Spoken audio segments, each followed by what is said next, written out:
পটল আর সয়াবিনে কিভাবে মোমো বানাই তাই এই ভিডিওটা দেখুন।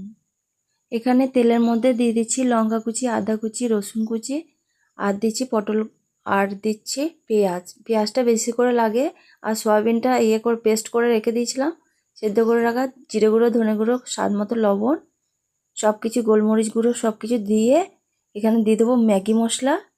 ম্যাগি মশলা দিলে খুব স্বাদ ভালো হয়।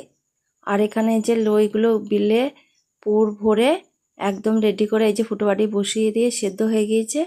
আর সসটা বানাবার জন্য একটু রসুন কুচি, আর দিয়ে দিলাম টমেটো আর লঙ্কার সস।